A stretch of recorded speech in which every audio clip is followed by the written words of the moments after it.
او حرام کړي ګاونډیانو ته خوبونه حرام کړي ګاونډیانو ته خوبونه سلامت شئ مننه حرام کړي ګاونډیانو ته خوبونه سرحدیان ورته له هر څه لوی خطر دی او د ځانګړې خطې وهم دی وهلی سلامت شئ مننه وایي د ځانګړې خطې وهم دی وهلی په اول غږ یې غلیق باندې محشر دی دلته هر یو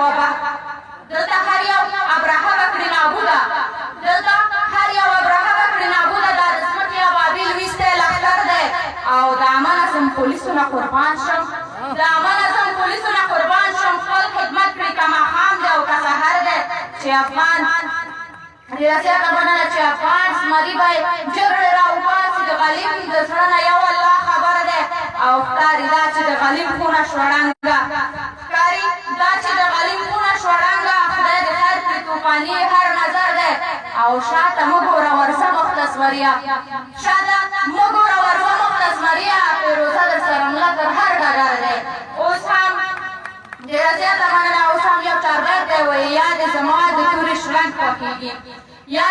د تورې شرنګ خوښېږي یا خو د روح درنه بیزار ښکاري یا دې کوم بله دسیسه جوړ کړی چې شنې درې مې سورنګار ښکاري زه په څوکۍ او په ډنګان نه یم په تاریخونو کې غلام نه یم د هرې کړنې به حساب راکوي د ټول بریدونو به ځواب راکوي ګزار په توره د بابا درکوم د نن ځواب درته سبا درکوم زه بېل نقشه او بېل پلان لرم زه ټولې نښې د توپان لرم چې ماشومان نښ به خندا ته جوړ کړي شونډې لږ پرانیزي مسکا ته جوړ کړي خو ته پرې جبر او ستم جوړوې پلار ورته وژنې کور کې غم جوړوې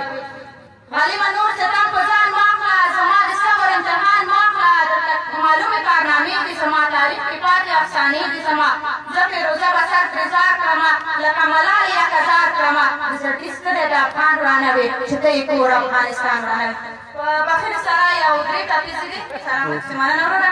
وایي د جګو غرونو قابان دي که کمنډو که سرحدیان دي ملي امنیت کې اتلان دي او په ما د خپله ځانه ګران دي ځکه یې ستا یم په اوږو پاس نښانونه او خدای پیدا کړي انسانان دي خو په خویونو کې زمریان دي ټول د همدې خاورې بچیان دي او افغان سرتېرې اتلان دي د غرو بازان دي چې اوچت کړي پروازونه او پام شاته نشي له مورچله وله دا ټول انسانان وله زړه پرې ونه سېځې هېڅکله او بری به ته راوړې اتله خیال نه به زه کلي کې هسکه غړی زما سلامت شئ مننه ډېره مننه له خور څخه چې خپل اتل سرتېري او منصوبین یې وستایل اوس هم د علما کرامو په استازۍ د ننګرهار حج اوقافو قدرمن رئیس مولوي محمد داود مجاهد رابولو چې د سرتېرو ملاتړ او ستاینه وکړي والسلام عليكم ورحمة الله تعالى وبركاته الحمد لله والصلاة والسلام على رسول الله أما بعد فأعوذ بالله من الشيطان الرجيم بسم الله الرحمن الرحيم وأعدوا لهم ما استطعتم من قوة ومن رباط الخيل ترهبون به عدو الله وعدوكم صدق الله العظيم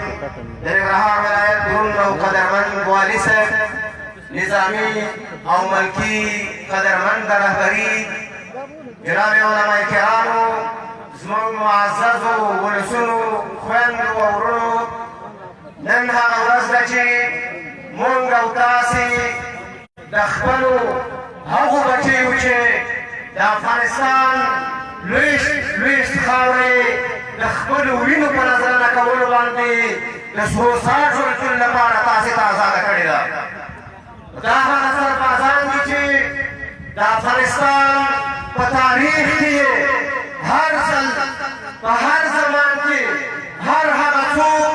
او هر هغه یرغلګر چې د افغانستان په مسلمان حریم باندې د